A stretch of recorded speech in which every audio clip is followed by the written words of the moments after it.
Hello, I'm Nick Simmons, County Extension Director and Livestock Agent for the University of Florida IFAS Extension in Escambia County.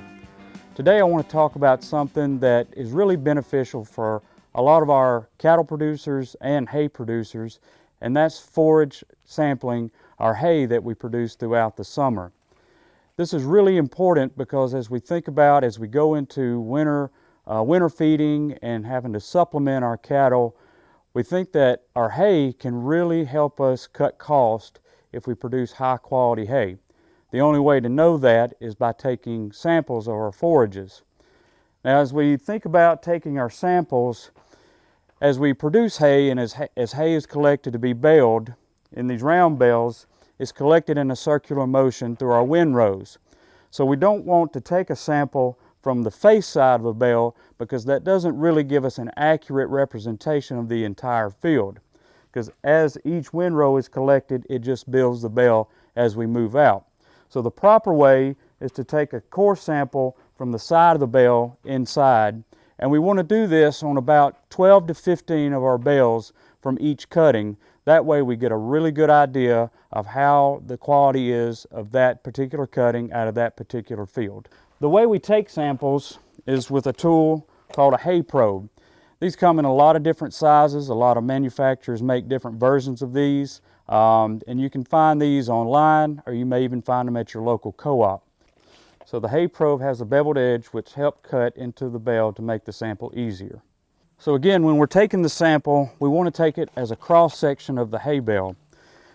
We'll do this, we'll go more to the center here, but essentially we're going to core into this bale so that we get a representation of each windrow so that it's more of a collective sample of your hay bale.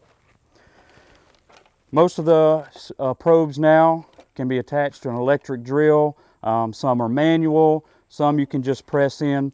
Today we've got an electric drill, and so we're just going to core into the side here.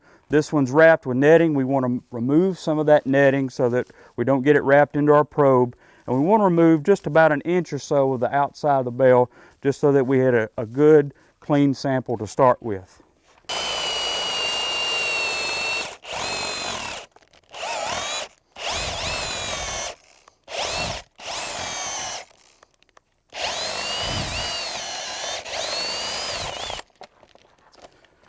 So once we take our sample, usually a lot of it's packed into this tube here. So we have a plunger that we can press down to move the sample into our bag so that we have our collection. And as you can see, we get a little bit of a chopped up sample into our bag. Now again, we want to take a sample from multiple bales so that we get a good representation for all of our hay cutting. So once we take our samples from our 12 to 15 bales of our cutting, now we have a nice sample size to send off to the lab. The University of Florida has a very simple forage analysis form that you can fill out. It will have all your personal information. You have several options here for the type of forage that you're cutting. It could be hay, haylage, silage, or some type of stockpiled forage if that's what you're after. You also will need to give information on the type of enterprise, whether it be beef cattle, horses, dairy, or other. It's really important to make sure that you label not only your form, but also the bag that goes with it. That way, if anything gets mixed up in the lab, they know which sample goes with what. Usually turnaround time on these, anywhere from 7 to 10 days, so you'll have your analysis fairly quickly, and so that you can let your customers know, or you can start making your supplemental ration as you go into the winter time. For more information on this topic and others, feel free to visit our website, Solutions for Your Life, or contact your local extension office.